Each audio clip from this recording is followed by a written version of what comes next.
আজ সিলেটের দক্ষিণ সুরমার বেশ কয়েকটি জায়গার বন্যার পানি কমছে। তালতলা ফায়ার সার্ভিস সহ কুসাই, লাউয়াই, বড়ইখান্দি, তালতলা, সোবানীঘাট, যতরপুর এলাকার পানি কমছে। তাছাড়া সিলেট নগরের বসবাসকারী মানুষেরা জানিয়েছেন পানি কিছুটা কমছে, কিন্তু এখনও তারা সমস্যার মধ্যে আছেন।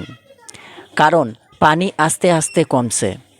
দক্ষিণ সুরমার বেশ কিছু এলাকায় ও বাসা বাড়ির মধ্যে এখনও পানি জমে আছে। এখানকার বসবাসকারী মানুষ বলেছেন বৃষ্টি দিলে আরও পানি বেড়ে যায় এবং ঘরের ভিতরে ঢুকে যায়। আশেপাশে রাস্তার মধ্যেও দোকানের ভিতরে পানি ছিল, এখন কমেছে, কিন্তু বৃষ্টি দিলে পানি ভিতরে ঢুকে। পানি বাড়লে চলাফেরা এবং বাজার হাটে যেতে সমস্যা হয়, কাজে কর্মে যেতে পারেন না। এদিকে পানি উন্নয়ন আবহাওয়া অফিসের তথ্য অনুযায়ী জানা যায় সব কয়টি নদ নদীর পানি অনেকটা কমেছে।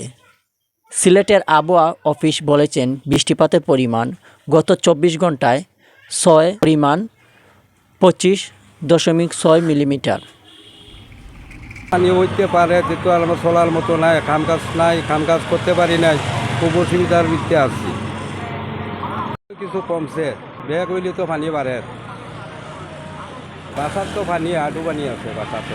আগে তো অসুবিধা আছিল, গরম পানি আছিল, তবে এখন হানি কিছুটা কমছে। বাচ্চা কাচ্চা লয়ে খুব কষ্টতে আসলাম এই কয়দিন। এখন সামান্য হানি কমছে, এখন গর্ত বাইরে যায়